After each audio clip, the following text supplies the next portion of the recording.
listening to Republic Broadcasting Network because you can handle the truth.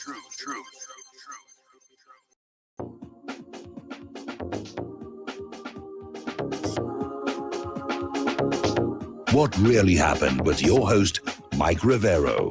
The history the government hopes you never learn. Here is your host, Michael Rivero. And aloha, America. Welcome to our show today. It is Friday, April 17th, 2020. Thank goodness it's Friday. Thank goodness it's Friday. Thank goodness it's Friday. And we've got a lot to talk about. The phone lines are open, 800-313-9443. That's 800-313-9443. Mike is in our control room, twiddling the dials, keeping us out of trouble and ready to answer the phone when you call on in. Put you on the air with your comments, questions, and opinions here. So let's get right on into it. Well, last night, Donald Trump unveiled his plan to reopen the states in phases, and he basically backed off this idea that he's got the authority to dictate to the states, and he's going to say it's up to the cities and the governors of the states to figure this out here. But it's a three-phase plan. Phase one includes much of the current lockdown measures, such as avoiding non-essential travel and not gathering in groups. But it says large venues like restaurants, places of worship, and sports venues can operate under strict physical distancing protocols. Now, they're going to wait 2 weeks, 14 days, and if there is no evidence of a resurgence of COVID-19, phase two allows non-essential travel to resume. The guidance says schools can reopen, bars can operate with diminished standing room occupancy. Then they're going to wait another 14 days, and if there is no resurgence of COVID-19, phase three will allow public interactions with physical distancing and the unrestricted staffing of work sites. Visits to care homes and hospitals will resume, and bars can resume their normal standing room capacity. So that's basically the plan.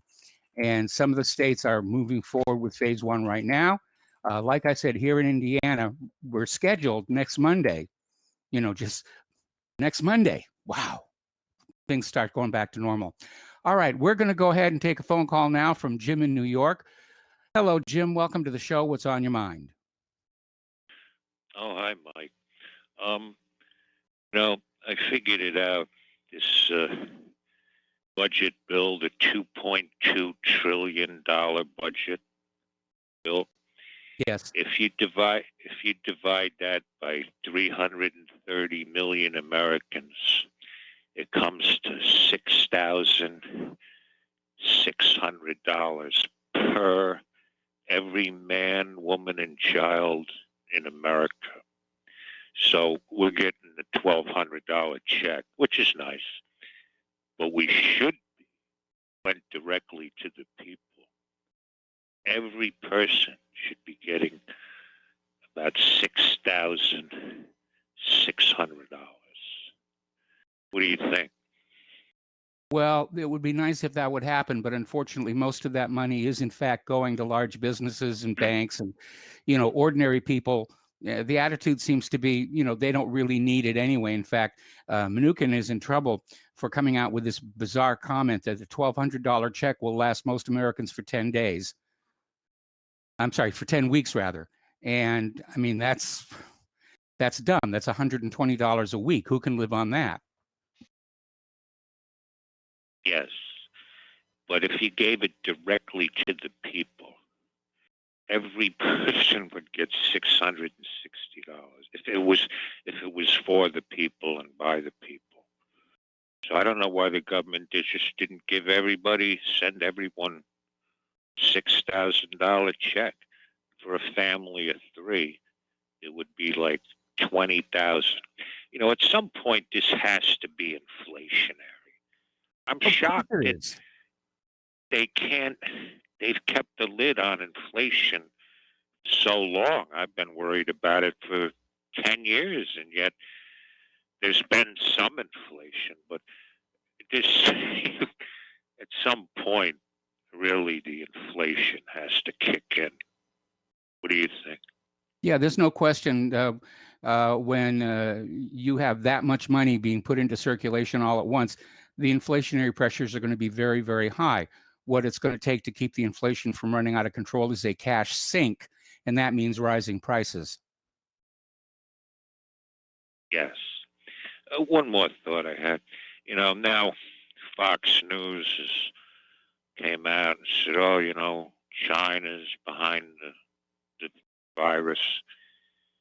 And I think, is this the same Fox News that told us Saddam has WMDs? Yes. Same Fox News that said Assad gassed his own people twice, or Saddam had got uranium from Niger. That Fox News. Yes. Can't believe people are still believing in this day and age what the television tells them. Now, I don't know what happened and where this virus has started, but all I know is we're supposed to believe these people. Fox. I mean, please. I mean, where have people been since 9/11? They forgot all that? Forgot about 19 Arabs did 9/11 with box cutters. So it just amazes me how people are all of a sudden supposed to believe everything the government says.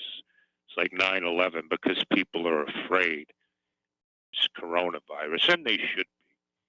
But it's cut off all critical thinking. What do you think? I don't know how many people are believing what they see on the corporate media. I think they watch the corporate media because they don't really have any other sources of information. But I think I'm seeing a healthy dose of skepticism among people around here, at least, and they're watching it to basically find out what is the government lying about today. Yes. It's a shame we don't have a government that we can trust. But on that note, you have a great weekend, Mike, and take care. All right. Well, thank you very much. And getting on back to the news here, Ilhan Omar, of course, is running for re-election.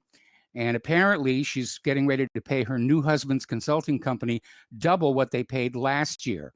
And it's led some commenters to point out that her campaign chest is looking more like a dowry. Anyway. All right. China has responded to claims by the United States that it is engaging in nuclear tests. And it says it's absolutely groundless. This came out here just a couple of days ago, where the U.S. said that China was testing nuclear weapons in defiance of the ban. China saying, no, we're not. And it does seem to be part of this continuing bash China, bash China, bash China that we've seen in the corporate media over the last several days. And again, what I think is going on here is there's a lot of anger building up in the American people over this whole, stay-at-home orders, social distancing, wear a mask, and basically authoritarian, abusive treatment by the government, supposedly for our own good. But a lot of people are saying, no, the numbers don't justify this kind of behavior. We didn't shut the entire country down for the When Pigs Fly flu in 2009, as bad as that one was supposed to have been. And of course, people are remembering in 2009, all the hype about how terrible it was going to be. And it turned out, no, it wasn't. And the same thing is happening again. The numbers aren't there. They just tore down that Army emergency hospital in Seattle, never saw a patient. They're getting ready to take those 2 Navy ships back to their home ports. One of them saw only 20 patients. All these hospitals that have been emptied out of elective surgeries and elective operations, treatments and consultations, they're having to let staff go. This flood of coronavirus patients that was supposed to completely swamp the system never happened. And so I think a lot of people are looking at this and saying, yeah, we're very angry. And I think all of this bash China, is an attempt to deflect that anger away from the government and toward a convenient enemy. All right, we're going to take another phone call. This one's from Joe in Tennessee. Hello, Joe. Welcome to the show. What's on your mind? Hey, Mike. This virus whole issue's been with us for a while. And, for the last 5 or 6 weeks, anybody who's kind of had their head in the game knows it was a bioweapon. You've been calling it a bioweapon. So it's a very inefficient one. Yeah, I think the last caller, Jim, I agree with a lot of what he says, but I didn't have to wait for Fox News to tell me that it was a Chinese creation that came out of the weapons lab in China. And I mean, I think most people, most of your callers in particular, have known for a while. I just was wondering what took them so long, and I wish they would have announced that it was a bioweapon sooner. A lot of your callers and people call in. I've been very critical and I'm very angry with China about this coronavirus for a lot of reasons, and it just seems like I'm sorry to all the people out there that want to blame America for everything, but it appears that it came out of China. Okay, the Wuhan weapons lab. It appears, and then they didn't tell the world for 7 days, and meanwhile they shut transportation down between their cities, but let all kinds of Chinese from Wuhan fly into Italy and everywhere else. So the Chinese have a lot to answer for. And just Well, because. wait a minute, Joe. First of all, let's clarify a few things. The BSL-4 lab in Wuhan is a virology center. Okay, it's and they may be doing weapons research there, they may not, but they also do legitimate virus research. And apparently they were paid $3.7 million by the United States to research bat coronaviruses for some purpose. Now, if COVID-19 was a biological weapon, it's not a very good one, is it? It's not infecting a lot of people. It's not killing a lot of people. If anything, it's suitable for like annoying an enemy at best. So as a biological weapon, that's why when this first thing started happening, I said it was possibly a biological weapon that was in development, because it certainly wasn't ready to go when it escaped from the lab. But we have to go back and look at who was funding this research. And it turns out that was within the United States itself.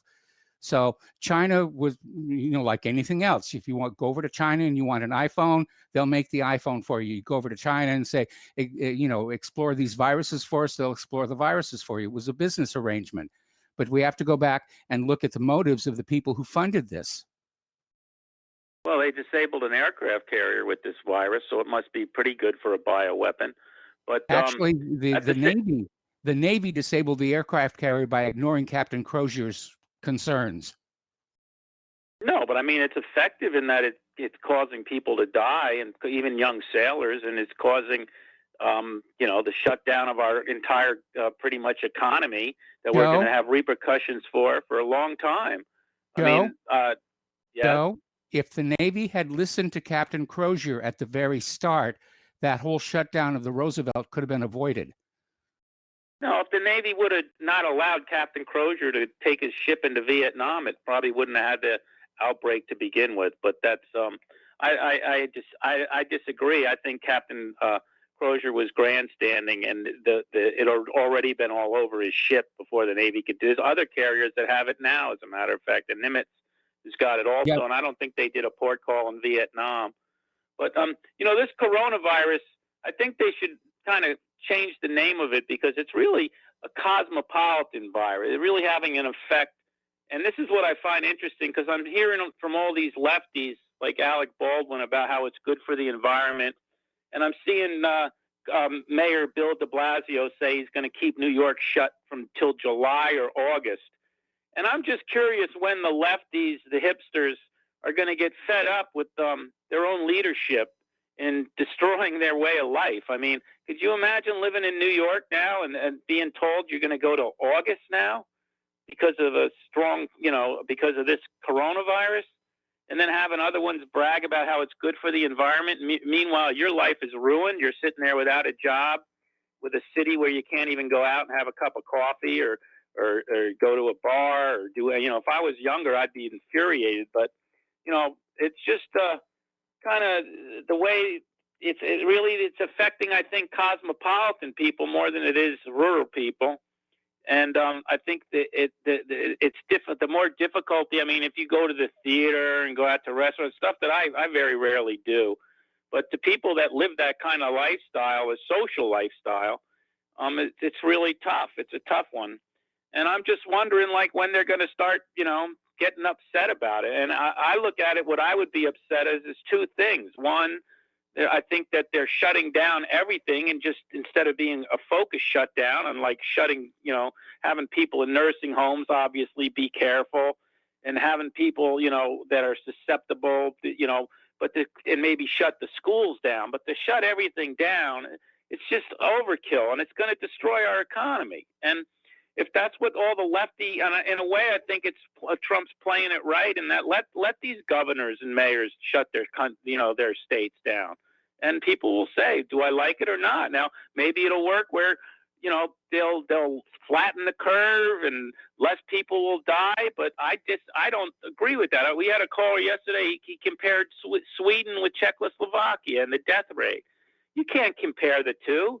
I mean, Sweden's got Malmo, and it's got all those Arabs down there and Muslims, and they're living 10 to a room in these apartments. I don't know enough about the demographics of Czechoslovakia or the age, the average age of the Czechoslovakian population to compare it with Sweden. And the weather, there's a lot of other issues involved. I think that I think the herd mentality is the best. I think you protect the old people, but because all they're doing is delaying it. The delay, you lower the curve, but you extend the time that you have to stay locked down. Yes. So how long can we keep this country shut down? I mean, you can't. It's going to be the effects of keeping this country shut down they're going to be exponential as the time goes on. It's going to magnify the problem. And I think you're right. We've had a long bit of a spring break, but it's time to open the country back up, and especially in particular, I can see in areas, maybe New York, stay another couple weeks or whatever, but even New Yorkers got it. New York's a great city, and it's going to be destroyed by this. You can't keep New York closed till August. It's crazy. No, you're going to have protests. We're already seeing protests start all across the country. In various state capitals where people are just tired of being kept in their homes and told to stay away from each other and the rest of it. People are getting very restive right now. And I hope when all is said and done with this, the blame really goes on globalism and internationalism. And I just hope people start looking with more of a jaundiced eye towards, if this whole, wide open, global world that we live in. I hope a lot of people start deciding to bring their businesses back to America. And I saw Trump honored truckers yesterday, and I thought that was a nice thing to do, because truckers are the backbone of the nation right now. Yes. And, I just think that it's nice to see like blue collar people, given honor, because it's very rare that they are, they always honor these demented celebrities and all these other people. And the guys that really are the heroes in this country, they get the short shift, So I was really happy to see that. But, yeah, me too. Otherwise, yeah, and I'm like I said, I'm not really anti-China. I kind of had a lot of good relationships with Chinese people in my, my travels and all that. But at the same time, we have to hold them responsible, and let's say for now, we should really just have thorough investigations into everything. I won't condemn them. I won't expect to bomb them yet, but I want everything thoroughly, really investigated, and not like a 9/11 type investigation, but a real investigation. And I would like and then hold people account. I want an investigation into just who signed that $3.7 million check to the Wuhan lab. Absolutely. And exactly what they were expecting for that money, because that's I really do where too, the and responsibility for this lies. Yeah, and Bill Gates and all this. We have a whole establishment of a depopulation agenda, people, at the highest levels of our country, in every different aspect of in the university system, in the media, in high tech. And I think it's time to really start going after these people, because and find out the connections, because it's all interwoven. The Rockefeller Foundation, Bill Gates. Bill Gates goes back to Watson and IBM, and they're tie-in with Hitler. And it really is an ugly thread to start pulling, but it's something that we really should look into. Okay, well, Joe, we're going to have to let you go. We got to take a break for commercials. But again, ultimately, it's who signed that $3.7 million check and what did they expect for the money. That is who's really to blame for all of this. We need to take a break. We'll be right back.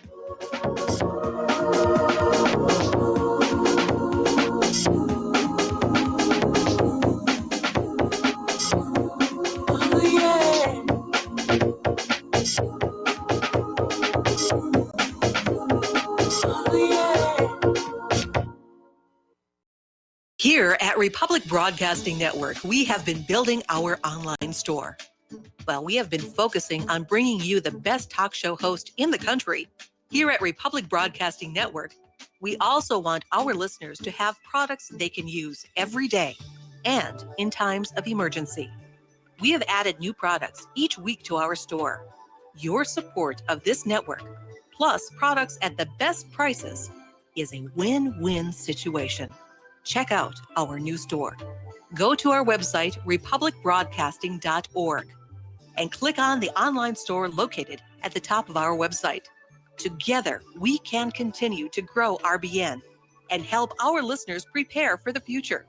Go to republicbroadcasting.org and click on our online store or call us. 800-724-2719, extension 3. 800-724-2719, extension 3. Folks, we're living in a world the likes of which we've never perceived any clearer than we do now. The plan for global governance has been in the works for generations and would have likely been achieved by now, but for the fact that the globalists left open their Achilles heel. With all their tools, Federal Reserve System, fiat currency, no child left behind, and then Common Core education introduced to our schools to dumb us down, vaccines, pharmaceuticals to lobotomize us, GMO foods, insertion of compromised or bought and paid for politicians, judges, mainstream media propaganda, all pieced together like a puzzle designed to ultimately bring the world under submission. But with all their strategy, they forgot one thing: knowledge. And knowledge is power. With knowledge, their bombardment is nullified. Folks, with that, as brilliant and knowledgeable as you've become, among the wisest audience of any radio audience in the world, and you are, I want you to take a moment to reflect and ask yourself, how much of that knowledge did I obtain from Republic Broadcasting Network? How high has my consciousness been raised since I've been a listener? How fast am I now able to discriminate truth from fake news by being a Republic Broadcasting listener? How clear am I now able to see the world since I've been listening to RBN? Ask yourselves those questions, folks. Then ask yourself, what is that knowledge worth to me? Like my morning coffee, how would I survive without it? A voice of truth in a sea of lies. Do we not all need to make sure it survives? Like public broadcasting, we are now finding we can only survive with listener support. Censorship, advertisers being attacked, truth itself being attacked. It's the only way through this. We at Republic Broadcasting humbly ask you to become a supporter. Look at your budget and make a determination of what Republic Broadcasting is worth to you and what you can afford on a monthly basis. Go to republicbroadcasting.org and pledge 20, 30, 40, 50, if possible, 100 a month or more if it's affordable. Click the donate button and become a regular monthly donor. Assure both us and yourself that Republic Broadcasting truth will continue to flow like that morning coffee. The network thanks you. We will not go down in the night without a fight. You can burn up our mosques and our homes and our schools, but our spirit will never die. We will not go down in Gaza tonight. Women, children. And welcome back to our show here. And a reminder that Republic Broadcasting is in the middle of a fundraising drive. And the front site training promotion is back on again for a one-time $500 donation to Republic Broadcasting. You will get a lifetime commander membership to learn how to use firearms effectively, and it's a really, really good deal. Meanwhile, if you can't afford that and you'd still like to help on out, the postal address where you can send a check, money order, or if you prefer anonymity, cash, is Republic Broadcasting Network, 2251 Double Creek Drive, number 302, Round Rock, Texas, 78664. The phone number where you can make a credit or debit card donation is 800-724-2719, extension 3. The network thanks you. We're going to go back to the phones now to Dustin in New Jersey. Aloha, Dustin. Welcome to the show. What's on your mind? Yeah, Joe, come on. You're not going to bomb anybody over in China, okay? I mean, let's be realistic about this, okay? And second of all, that was that whole statement is bogus. That they didn't tell us. That came right out of the White House. Because remember when Trump says, "Well, they didn't tell us for a couple days or this or that." Well, there's reports now. They knew about this in November. Not only from the National Security Council memo, right? That they knew about this in November. But Mike, remember I told you that there was those in Italy, they had the pneumonia cases? And now that in Israel, did you see that report from Israel, from the news, that they knew about this in November? And they Trump were and his informed by U.S. administration- intelligence. Exactly. So this whole "they didn't tell us" from 7 days is bogus. That's a bogus crap that's been put out there. And Mike, you know, I don't listen to Rush Limbaugh. I was on the way home and I had him on yesterday, and you said it with Tom Cotton, the extremist in our, you know, I hate to say extreme right wing, but that pushing that whole, they did it on purpose. But did you hear Rush Limbaugh say that? Like, Yeah. you know, you heard Tom Well, I Cotton don't say, right? listen to Rush Limbaugh anymore, but yeah, there's a lot of people out there saying this was a deliberate attack. Well, if it was a really failed one. But to ruin their own economy, though?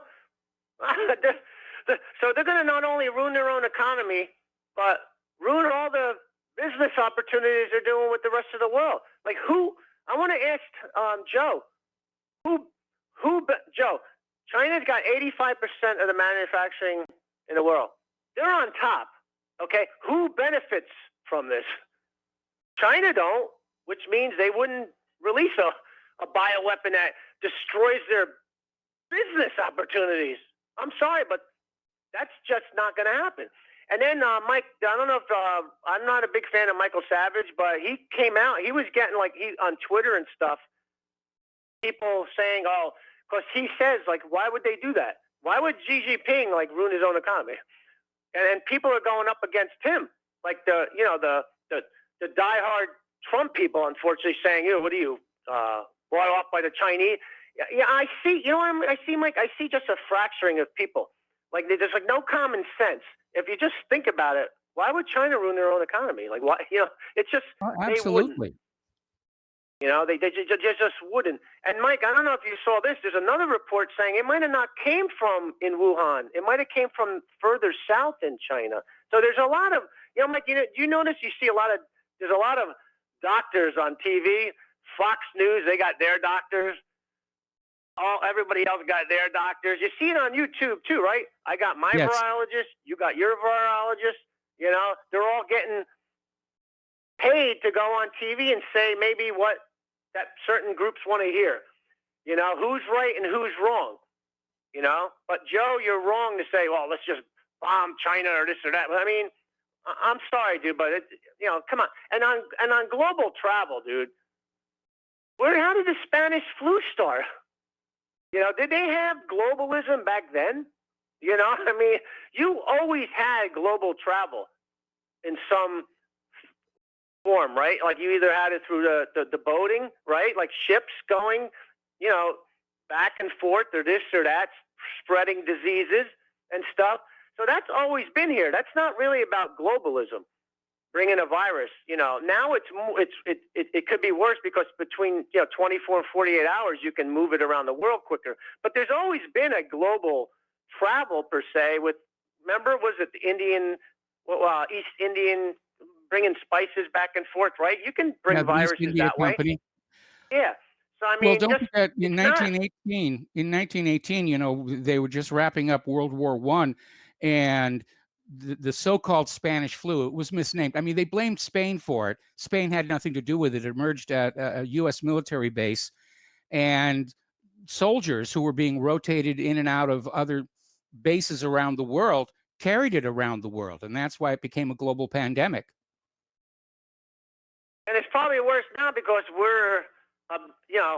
we weren't really an empire back then, right?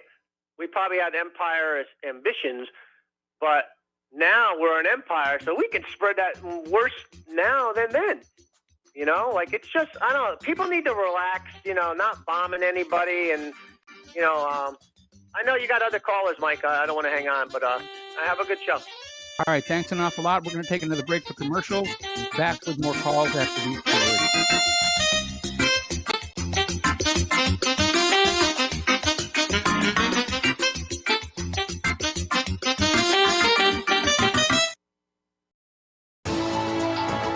You are tuned in to the Republic Broadcasting Network.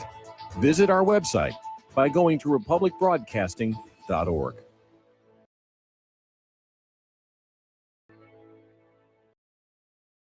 Homeowners, if your lender has gone out of business or sold your transaction to another lender or servicer, you may be the victim of a wrongful foreclosure, resulting in the loss of your home. If you've already lost your home, are in foreclosure, or even in good standing, you can challenge the mortgage transaction's illegal issue, and your property can be restored to you, and your foreclosure can be stopped or reversed, and the mortgage transaction declared unenforceable. State laws, U.S. title codes, the Uniform Commercial Codes, and U.S. Supreme Court rulings have upheld that defective mortgage documentations can reverse or stop foreclosures and enforce property title claims in favor of the homeowner. We are having successes in stopping the process of foreclosure, the enforcement of the foreclosure judgments, the sale of property, and evictions after the sale. We are not attorneys, and we don't give legal advice. We are a professional team of legal researchers, providing forensic mortgage audits and expert witnesses. We have the knowledge to produce the evidence and enforce laws regarding your legal issues. We've been in business for 12 years without a complaint. Consultations are free, and we provide a free title search to confirm if your mortgage has legal defects. Please call 855-253-3748. 855, the number 2, keep it today.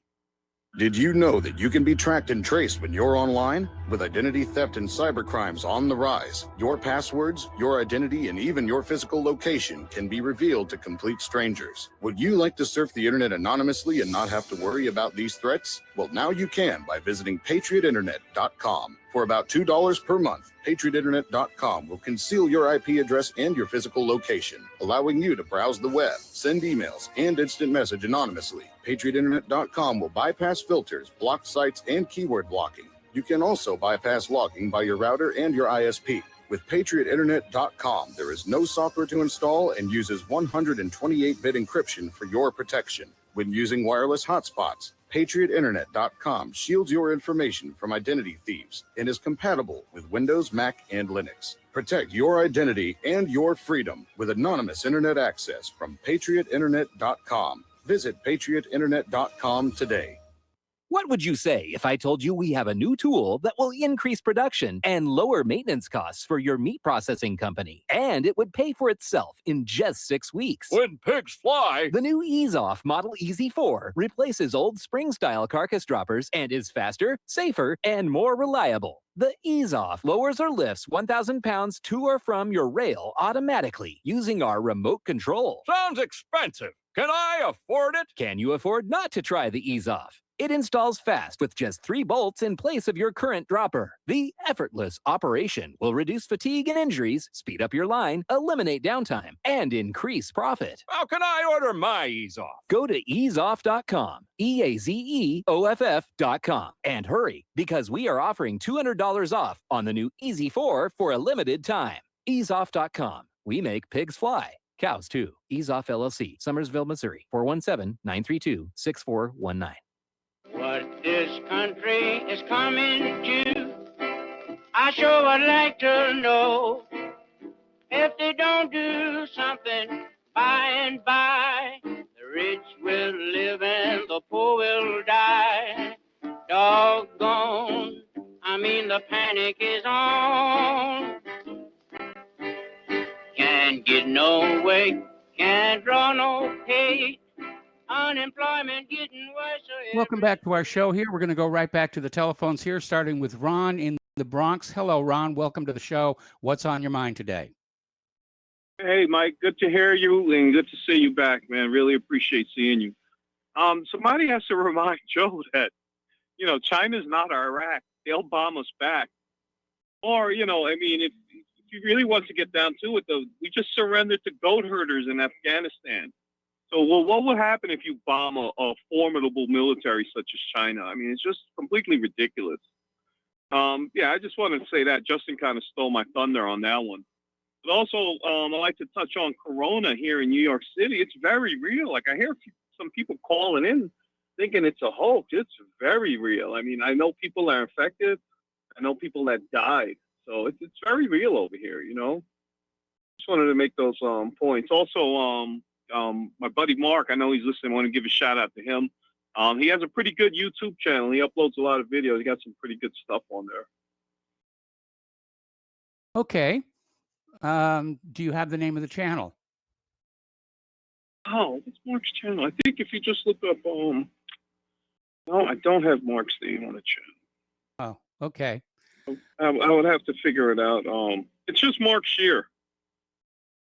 Okay, well, people can look for it there. Do you have anything else for us, Ron? No, that's it, Mike. Good to have you back. Thanks. Got a great show. Thank you. Appreciate it. All right. Thank you for the phone call. We're going to switch over to Paul in New Jersey. Hello, Paul. Welcome to the show. What's on your mind today? Hello, Michael. I think Senator Tom Cotton and Congressman Dan Crenshaw should go back to their political drawing boards, because the fact of the matter is it's a really silly and dumb idea to try to pass legislation that will allow Americans to sue China for the damages because of coronavirus for many reasons, primarily because it sets a bad precedent. And what happens, Michael, if it turns out, after much research from independent researchers and scientists, that it came out of Fort Detrick, right? Who's going to be held liable then? So if then the world will want compensation from Americans and expect every American to pay if it came from the United States. Now, what happens if, yeah, go ahead. Well, I mean, it sets a dangerous precedent, because you could have Iraq sue the United States for all the damage caused during the war. You could have Syria suing the United States. You could have Afghanistan suing the United States, suing the American people for all that's happened, especially because all of these wars were based on lies. In any event, it's probably not going to be enforceable. And the example I would like to use are all these court decisions in the U.S. courts that said Iran was responsible for 9/11 terror, and they were going to seize Iranian assets. But so far, no foreign governments have cooperated with that. Right, now, what happens if something leaks out of one of the American-sponsored biolabs that are in Ukraine and Georgia, and infects those people and starts some new disease in those regions? Are we Americans going to stand right up and demand to pay reparations to those nations for hosting our bio research labs? Probably not. Yeah, and why just blame China for even the coronavirus? How maybe we can sue the airlines that brought it here, or why not sue the president that dawdled and did nothing, or in attempting to force a quarantine? Why not sue them, right? Yes. If China and if China is to blame for coronavirus, Mike, then can we sue Africa for AIDS? Can we sue Africans for Ebola? Can we sue the descendants of slave traders because their ancestors brought over slaves spreading malaria? Will the Indians sue the white men for smallpox and the ravages of the diseases we brought over, like cholera? Can the British sue the Indians for cholera because it originated in India, right? Yes. Can we sue Mexico for Chagas disease? That's a relatively newly introduced disease. Came from Central America through migrants. Can we sue Central Americans for that? And if we can sue China for coronavirus, can I sue China for the invasive species we imported? I mean, not only did they send coronavirus here and didn't warn us about us, they sent stink bugs.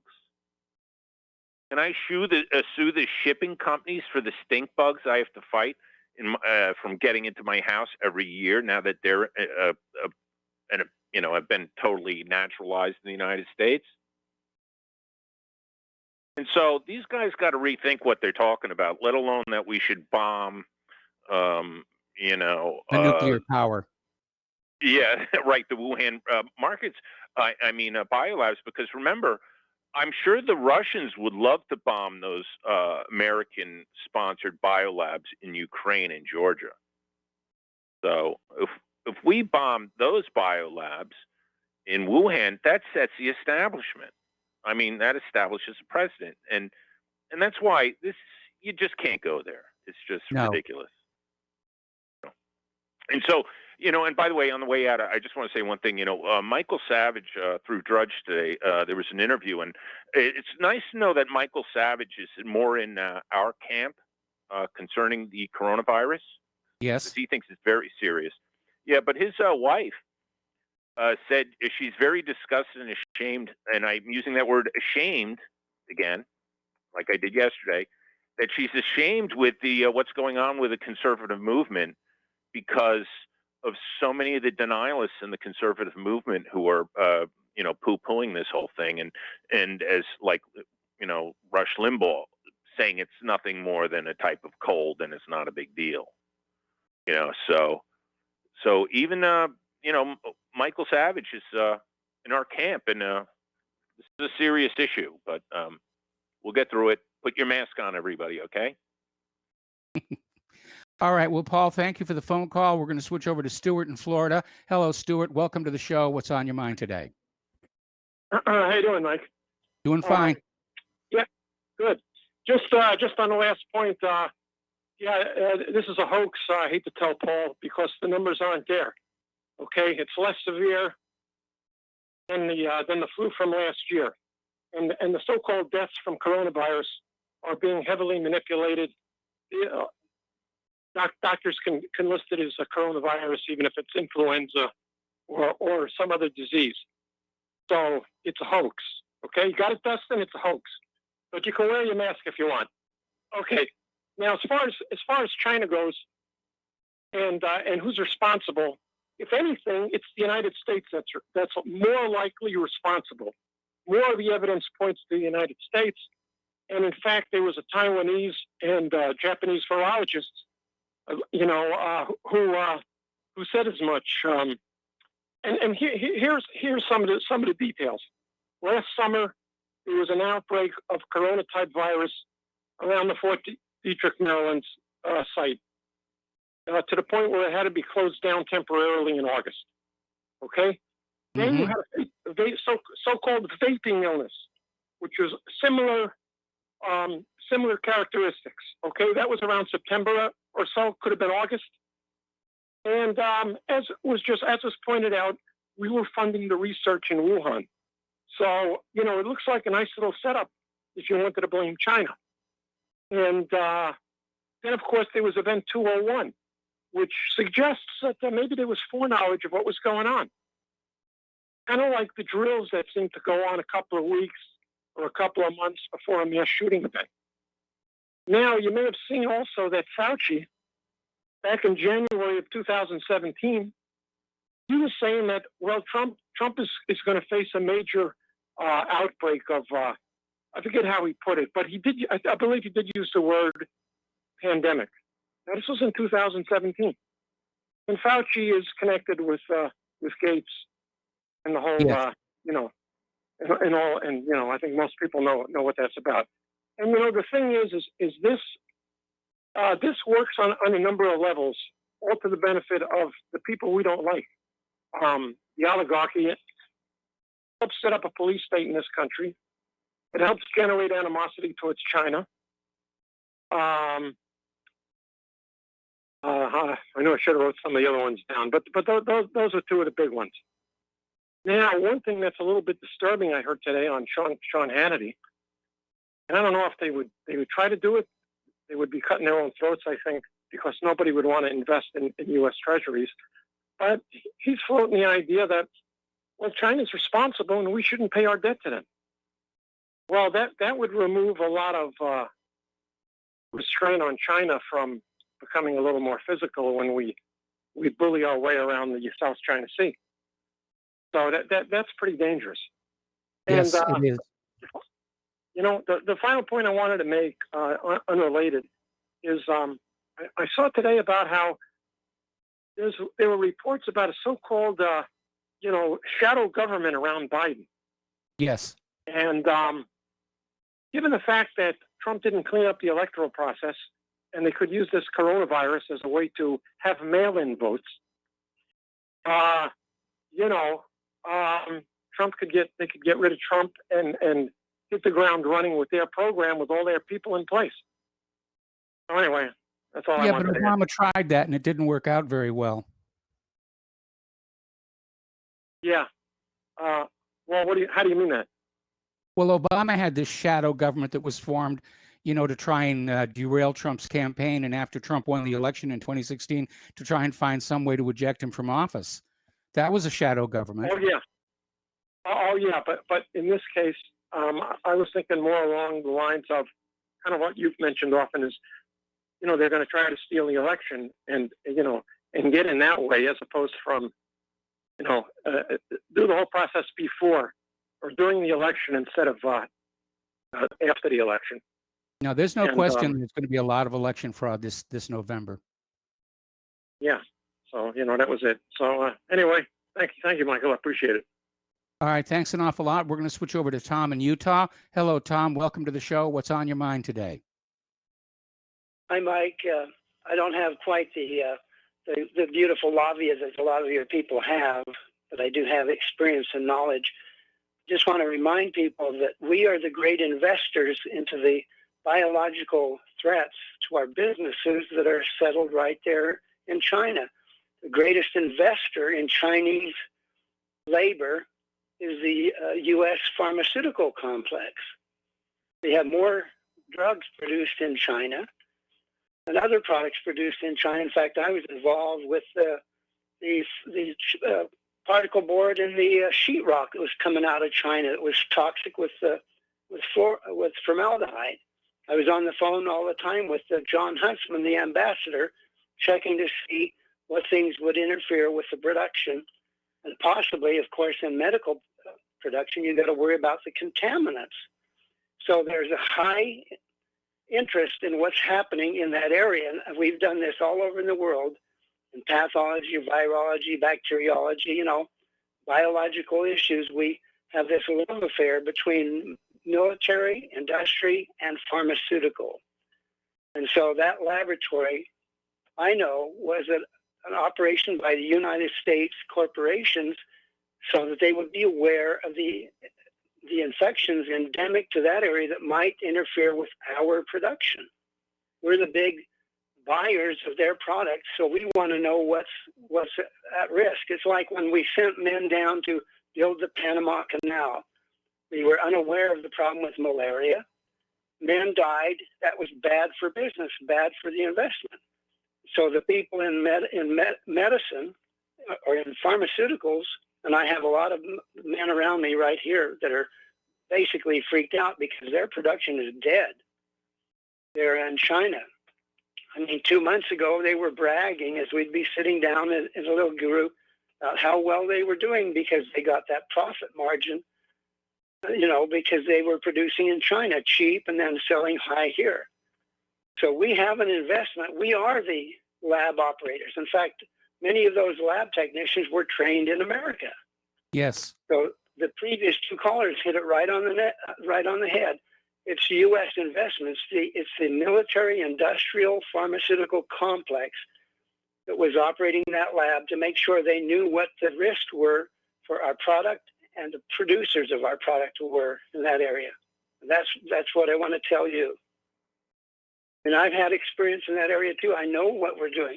Like I say, I was involved with the production of the materials for those FEMA trailers through John Huntsman over there.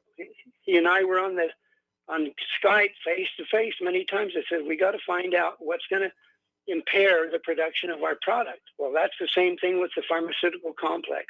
They want to know. They don't want to have a Panama Canal event. So all over the world, we have labs, we have technicians, we have investigators. And it's just like when we are cooperating with Russia in the space station. In science, there is no national borders. There is only the efforts or the common interest of each scientist, whether they are from Russia, Poland, India. We all get together, and it's like we don't have any national borders. All we're worried about is the project. And I can see what happened there. I had an experience when I was working my lab up here in Utah, where a student that I was working with happened to tip over a Petri dish, and he and I both got splattered. And within 4 days, we were in hospital for 3 weeks. So I can see the possibility of a lab, accident. Yes. But blaming it on the Chinese is like blaming them on, the scapegoat. We're the ones that are investing into all of that biological investigation. And it's not warfare. We want to make sure we know what risks are presented to our production and the people who are in our production. And China is our warehouse. It is our manufacturing complex. I think what's his name, Eisenhower would say, instead of saying beware of the the military industrial complex, he would have expanded out military industrial medicinal or medical complex or pharmaceutical complex. That's exactly what we were doing in Wuhan. Anyway, thanks, Mike. You do a good job. All right. Thanks an awful lot here, Tom. We're going to let you go. We got to take another break for commercials. We got a few more callers waiting on the line. And of course, at the top of the hour, the lovely Lady Claire will be joining us for hour number 2. So stay tuned and we'll be right back.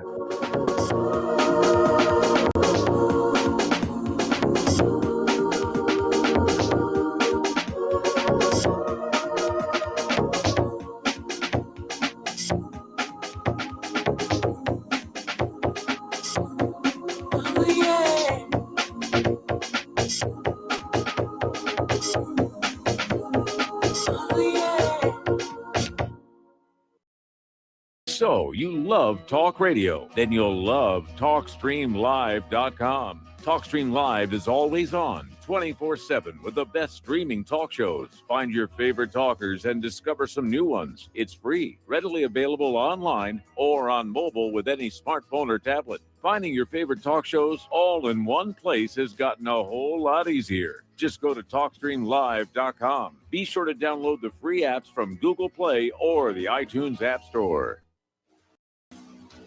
The Republic Broadcasting Network late night premiere show, The Red Pill Hardcore, is hosted by activists that want to hear from you, the listeners. So that you can get involved in the activism, please call in at 800-313-9443 at 10 p.m. to enter the discussion. To book yourself as a guest, call our studio at 202-657-5715 or contact RBN staff. Remember, keep it real and take the red pill. Hey, honey, I'm home. I grabbed a newspaper on the way home. Look at all the news today. Don't you know that all you're going to get in the newspaper is propaganda, twisted news, and false information? Honey, this is a national newspaper. It has to be true. Ha! For some reason, the majority of the population believe anything the mainstream media tells them. The newspaper doesn't give out the important attention of what's happening to this country and news that affects our daily lives.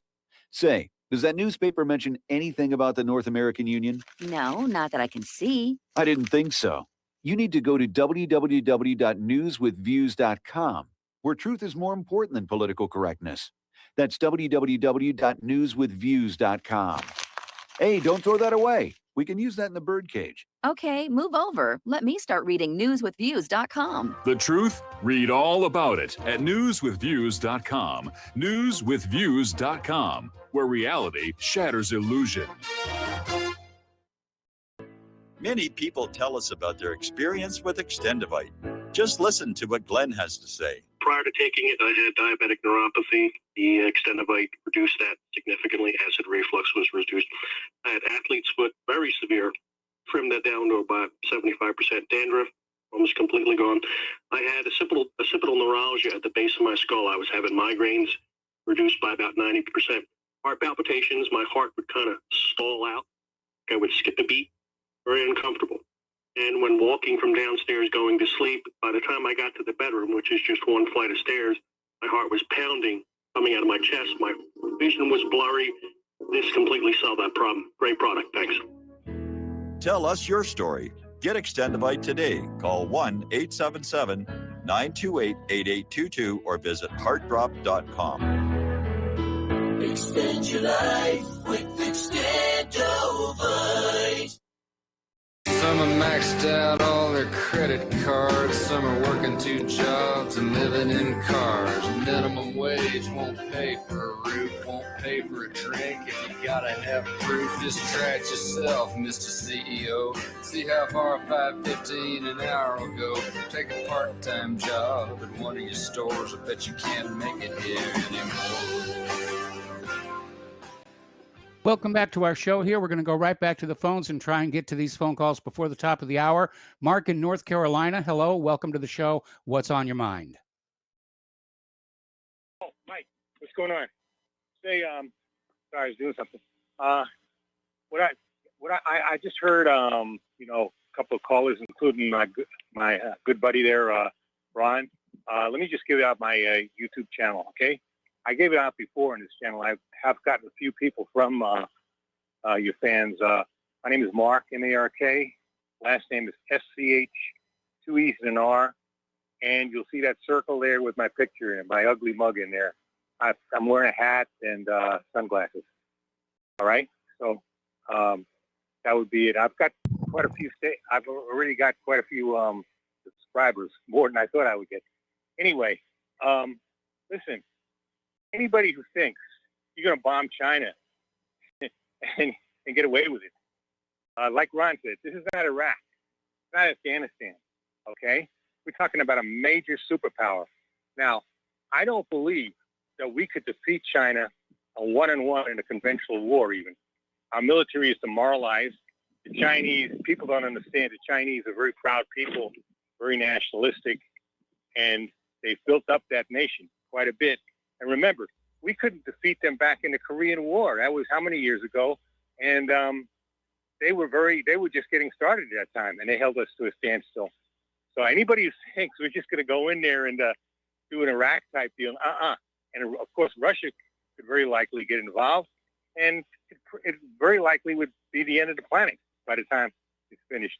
And I don't blame China for this, okay? I don't think they released a biological weapon on us.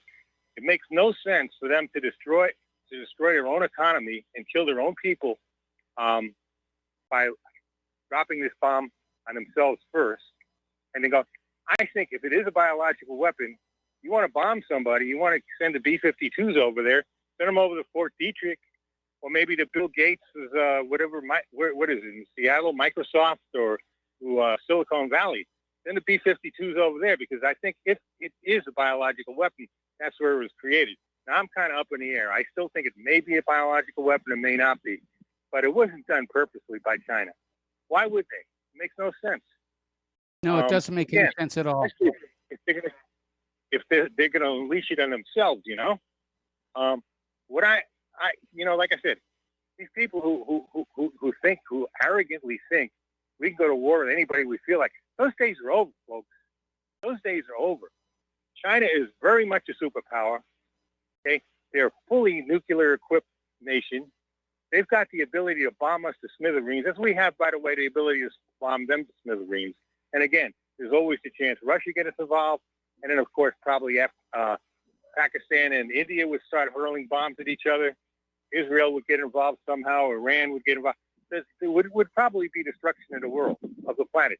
Okay, well, at least we'd get rid of the coronavirus that way, because there'd be nobody to get it. The virus would survive. Right? Anyway, Mark, I got to let you go. We're going to take a break for station identification, and we'll be back with hour number 2 after these few words.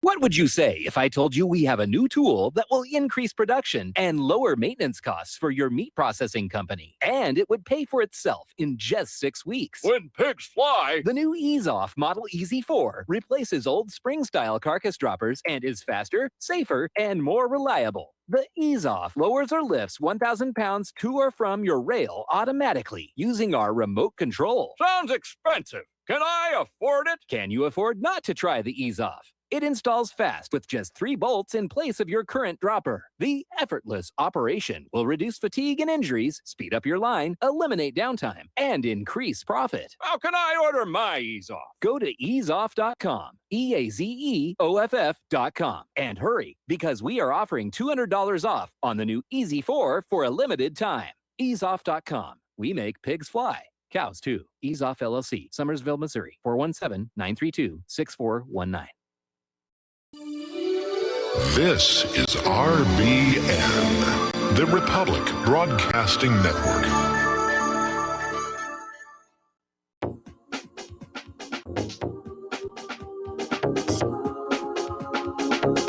What really happened with your host, Mike Rivero, because World War III is a really bad idea. Here is your host, Michael Rivero. And welcome back to our show here, hour number 2. The phone lines are open, 800-313-9443. Actually, we're going to close the phone lines after these next 3 callers. So let's go to Al in Canada. Al, welcome to the show. What's on your mind today? Hi, Mike. Hi, Claire. Hello. I don't want to talk about pointing fingers. I was wondering if you, had if you had already talked about the CDC report that it came out, and that the Danish report about the mortality rates, who exactly this infection is or this virus is affecting. No, we didn't cover that. Why don't you give us a quick little rundown? Well, according to the CDC, 90% of all the deaths, the people already had pre-existing conditions. Yes. And if I'm not mistaken, I think 58% of those people were over the age 65. So it's pretty much like any other illness. You know, it affects the elderly that already have pre-existing conditions, or anyone that has a pre-existing condition who's already more or less kind of circling the drain. You know, I don't mean to, sound morbid or anything, but I mean, that's the way it is. And then the Danish report, from what's going on inside their country, their mortality rate is 0.16% from their reports. Yes. So, and then, of course, the Swedish people, Sweden never locked down. South Dakota hasn't locked down. And, to use your words, Michigan has gone full tilt boogie. You can't even get seeds to grow your own food, apparently. Yes. So, there's more to this than meets the eye. I mean, all these countries that are locked down, I mean, our countries, your country, my country, all we're doing is going deeper and deeper into unpayable debt. So that seems to be the common theme, is this unpayable debt. So obviously, there's a connection there in that sense. The UK has on their books, I don't know whether you knew this or not, they have something called Ways and Means set up, where they can actually go to their central bank and borrow directly from it, which any country can do. But I don't think the G7 was set up to allow that sort of thing from happening. You had to go to private institutions in order to create the nation's currency. So, with that in mind, I mean, I'm not going to, like I said, I don't want to point fingers at, who did this and who did that, or, where this started. What we have to do is concentrate on, well, what are the effects of this, and what exactly is going to happen, in the next few weeks? I mean, how is this going to affect us in the future? Because the past doesn't matter anymore. It's already done. It's over. It's gone. What do you think? I think that we have too little firm information and too many egos out there, trying to strut their stuff. Like Michigan is a good example. Again, people are proceeding, making decisions without all the available facts. And the idea that Michigan is saying seeds are not essential, that shows a very bizarre train of thought here. Now, I'm hoping that this 3-phase reopening plan is going to move forward, but apparently the Democrats are already attacking Trump on it and saying either he's too authoritarian or he's not doing enough. It's a classic case. It doesn't matter what Trump does or does not do. The Democrats are not going to like it. No, they're not. Anyway, I know you got another couple of phone calls, and honestly, I'd rather listen. I'd rather hear Claire's voice than mine, so I'll let you go. Oh, Thank well, you here, then I'm leaving. Okay. No, you're not. No, you are not. Take it easy, Mike. Bye, Claire. Thanks an awful lot. We're going to switch over to Mark in New York. Hello, Mark. Welcome to the show. What's on your mind?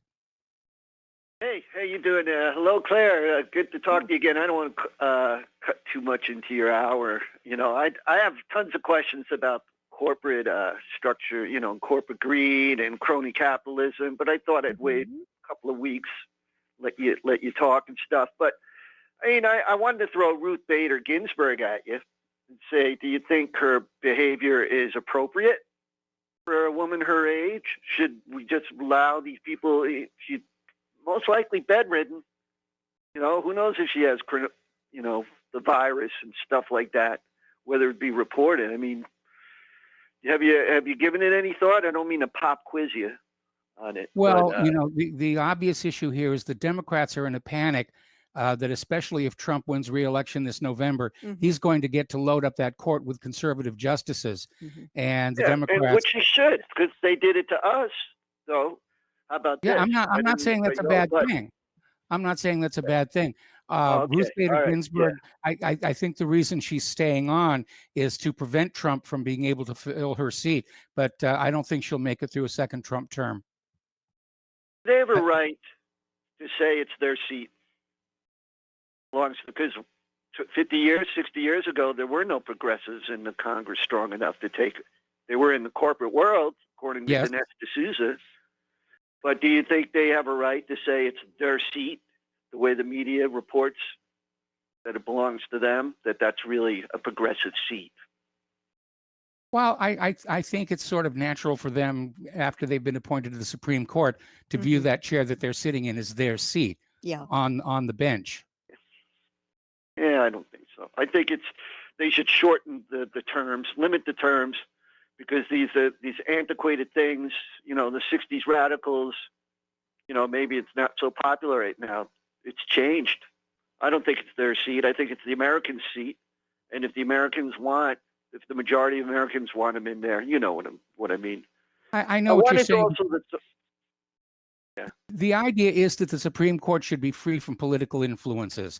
We know that's not true. We know that some of the justices got blackmailed back during Obamacare.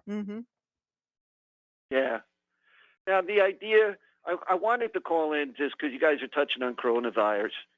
This word novel virus, for me, this is the second strike against China. I'm tired of them. I'm a real big Navarro fan. I'm a big Gordon Chang fan. And they're both saying that these guys are, you know, they're misbehaving. They already did this thing with the twin girls. And I don't know what happened to them. That doctor disappeared. Another doctor, poof. He's in prison. No, he's in prison. Oh, all right. Yeah, All right. yeah. Wow. Tossed him in the Hooskow. They came out. Another thing is that they were trying to create a Superman type of situation where it wasn't really, it came out that they knew damn well that they're mucking about with the intelligence gene and stuff. I don't like that. You know, this CRISPR technology, I learned about it. It was discovered about on a NPR show on a Saturday night, as a matter of fact. But they said they were messing around with E. coli, and they found a virus, and they hijacked this assassin cell that messed around with the DNA. So now they were joking like, maybe we can bring back the woolly mammoth or something, and mammoth, that is. And I just think it's these guys are mucking about willy-nilly, and they shouldn't be trusted. And I think we should pull back on everything. They steal a lot of things. The country, I was looking at Sweden's, and I apologize to the Swedish listeners that it is a wonderful, unspoiled country with only 10 million people. That's about the size of the East Coast, stretched into as far as Tennessee, all the way down to Florida, up to Montreal or Maine. It's huge, with about the population of Long Island.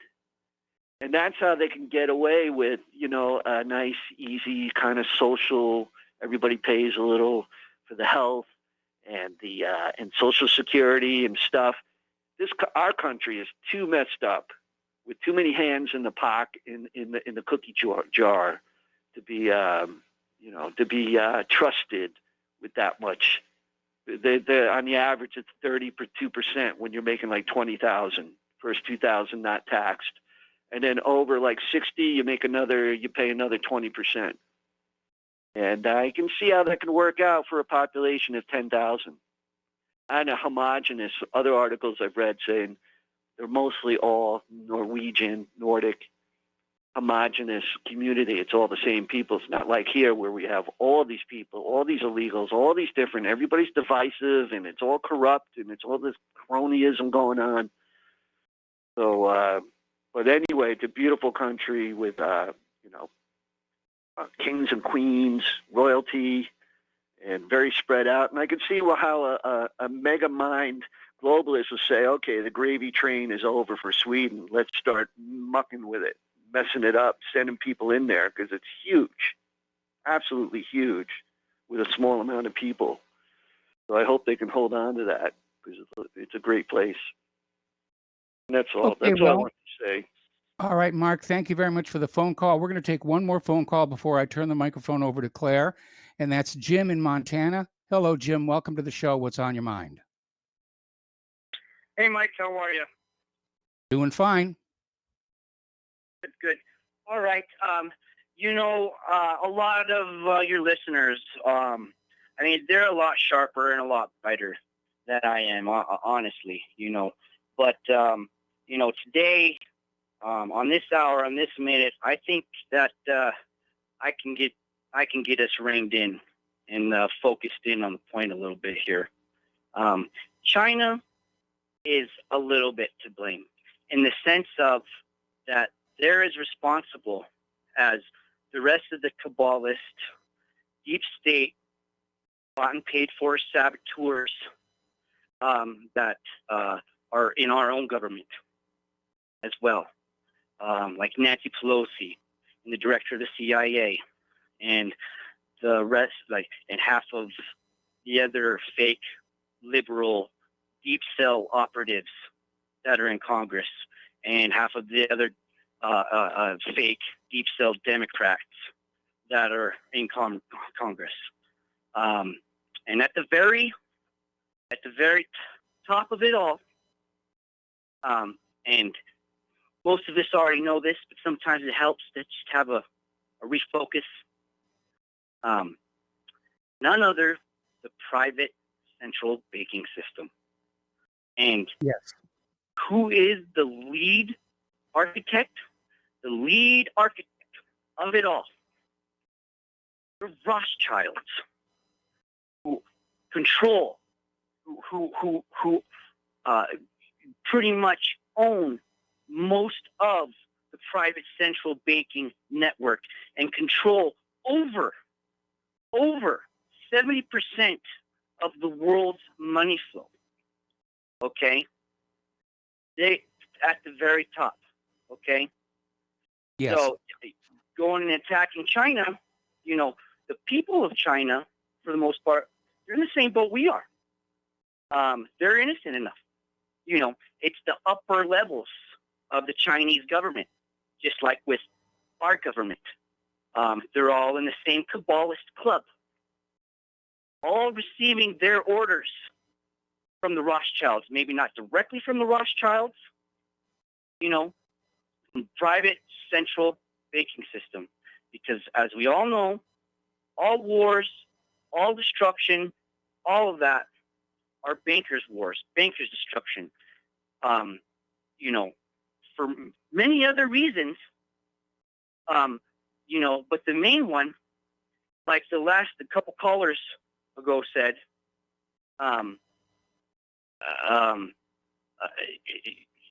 keep us in debt. Yes. Because that's how they make their money. That's how they keep control. And we were, yes, sir. Yes, sir. In America, boy, we were starting to thrive.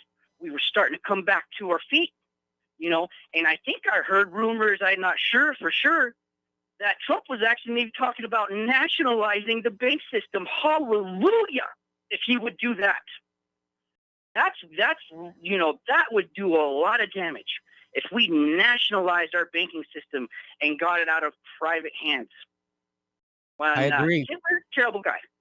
Horrible guy, Hitler. Okay? Yeah. Okay? But when he nationalized his banking system for his country, holy cow.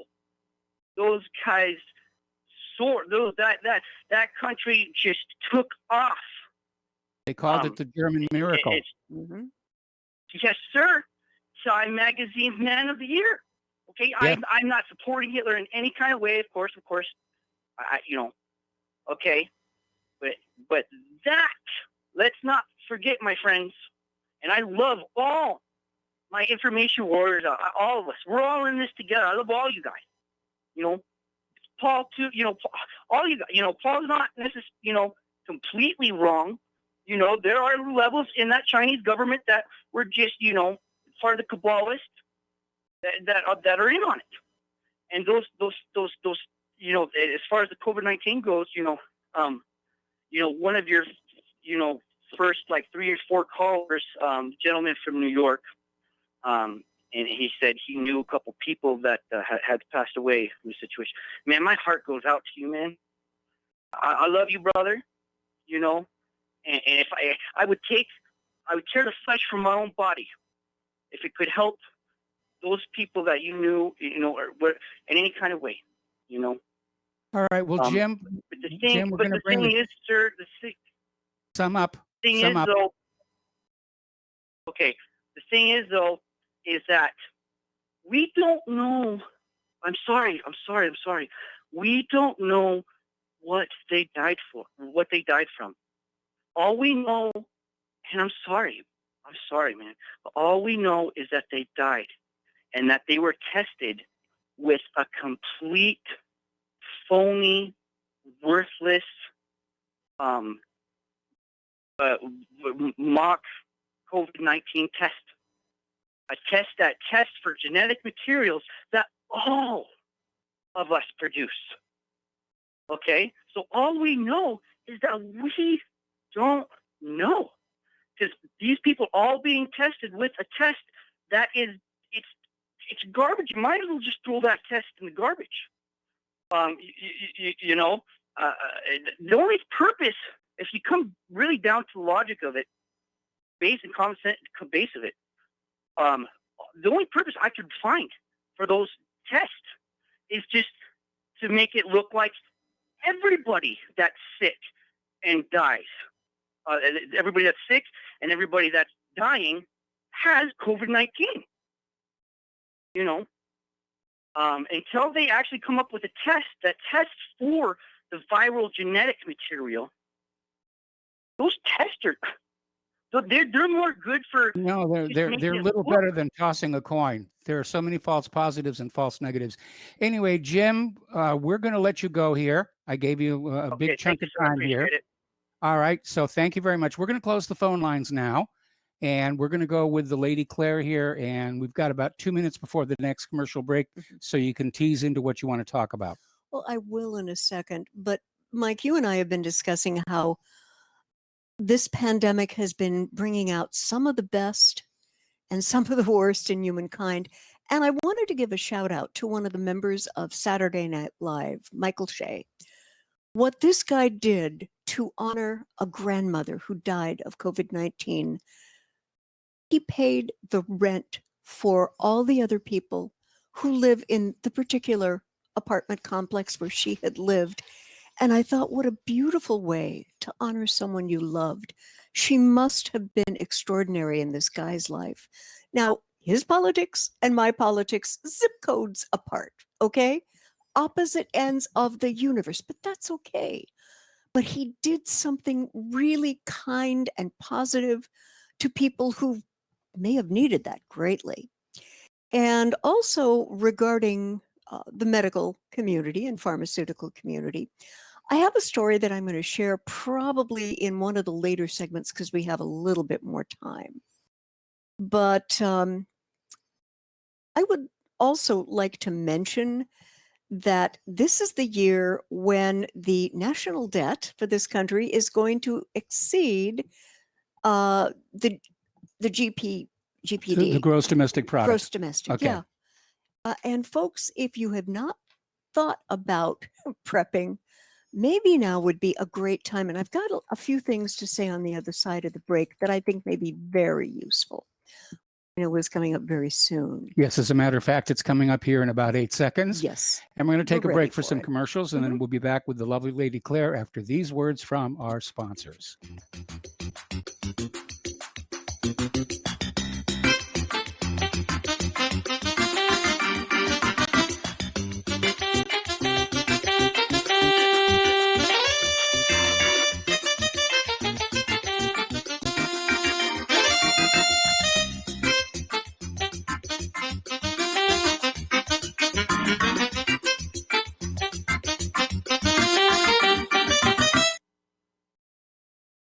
This is too good to be true, except this time it is real.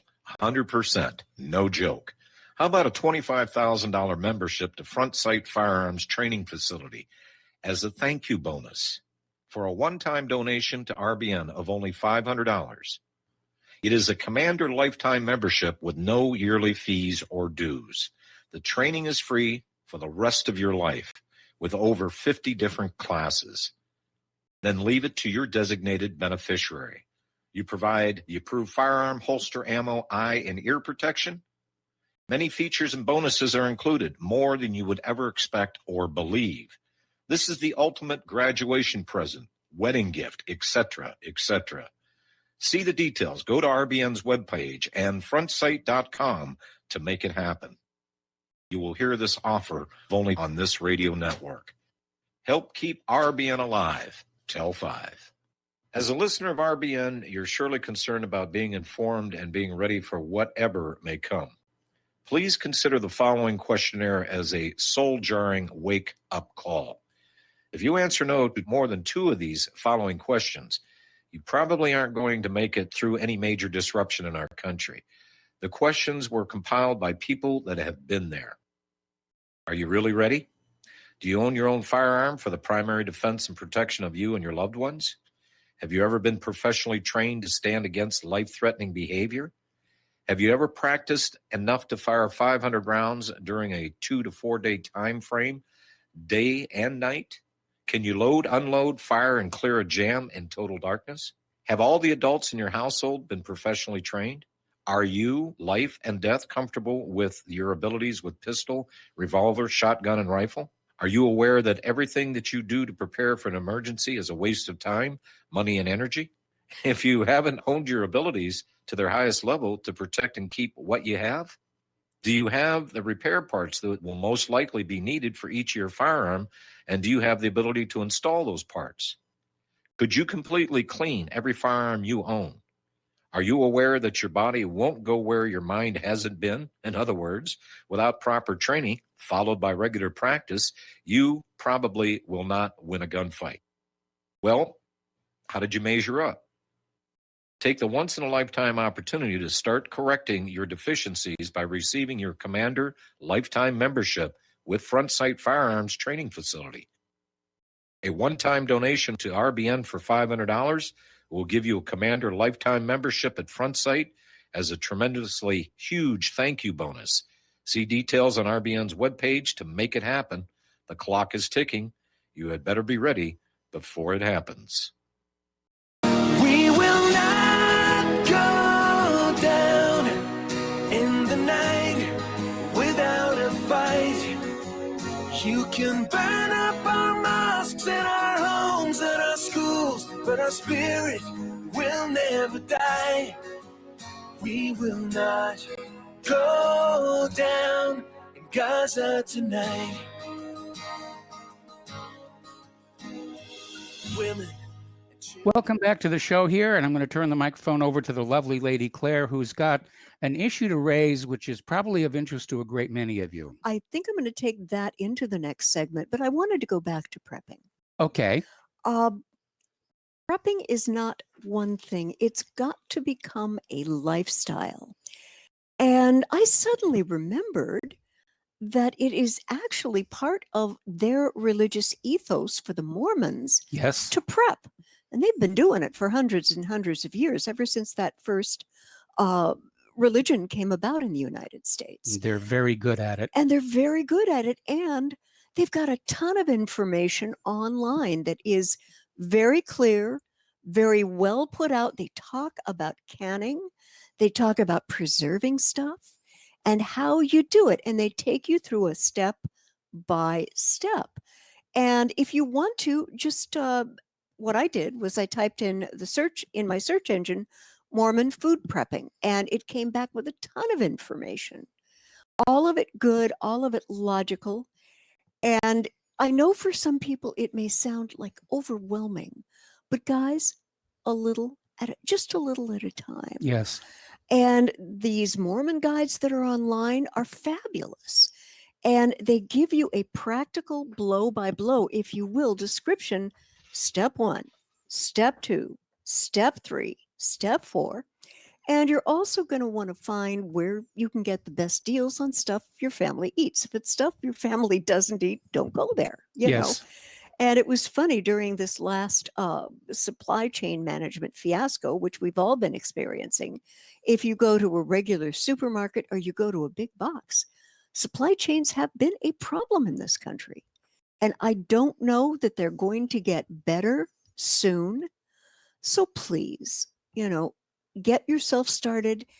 Don't let yourself feel overwhelmed because, again, as I said on last Friday's show, the people who were causing physical bodily harm to other shoppers over things like toilet paper, those weren't the preppers. Preppers were laughing certain portions of their anatomy when they saw these things. Yes. So, yeah, please do. Please remember. And there is another lady whose name I recommend very highly. Her name is Daisy Luther. She has written extensively on this situation, and she's good at giving people, again, simple, cogent advice that's very easy to read and figure out. I can do that. She is someone who I know has appeared on Mike's show and was just a joy to have when she did. Mm-hmm. And what she has to say makes absolute, total, and complete sense. So, you know, if you want to Google some of the stuff that's out there and print it out, or maybe get on her mailing list, I believe she still has one, or buy a book, because what you will get is going to be so helpful. I don't know if it's still on the Learning Channel, but there was a show a little while back called Extreme Couponing.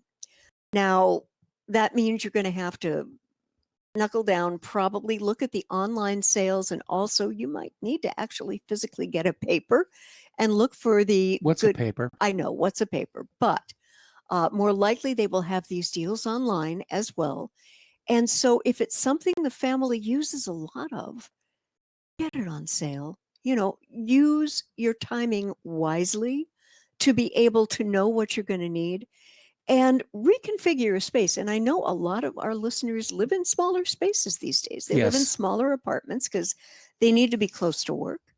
And yeah, you know, you have to figure out how you're going to use your space to the best possible advantage. Now, where we live right now, we've got a garage. We haven't had that luxury other places. No, this is the Yeah. first place I've ever lived that had a Yeah, garage. yeah, and we're going to have to do some cleaning out and some shelves and whatever, but if you've got the space for it, Yes. you can plan a lot better. You can keep a lot more with you, and it's, you know, it's going to be good. It's going to be wonderful. I am hoping that we're not going to have another emergency like this in the near future. But guys, look through history. Crud happens. And I don't think I'm being alarmist to say that, but yeah, crud happens. And we always have to try to be as prepared as we can be, particularly if we've got people counting on us, like older family members Yes. or kids. You know, Mom, I'm still hungry. There wasn't enough in my lunch today. No mom or dad in their right mind wants to hear that. So think about it. Plan your work and Yes. work your plan, please. And do it right now while we still have some stuff on the shelves. I mean, our local big box was almost out of bathroom tissue. But I've kind of learned, Mike, to do one thing at a time. And if you're building a little stockpile, it's not going to kill you. You know, ultimately, if there is a crisis or shortage, you're going to get through it because you've got all the tools. You've got And all you the want to bells and rotate through whistles. your food supplies Yeah. so you don't have it sitting out there until it goes past the X date. Yeah. Anyway, we have to take another break for commercials here. And when we come on back, Claire has an interesting story to share with you. So Yeah. we'll be back after these few words.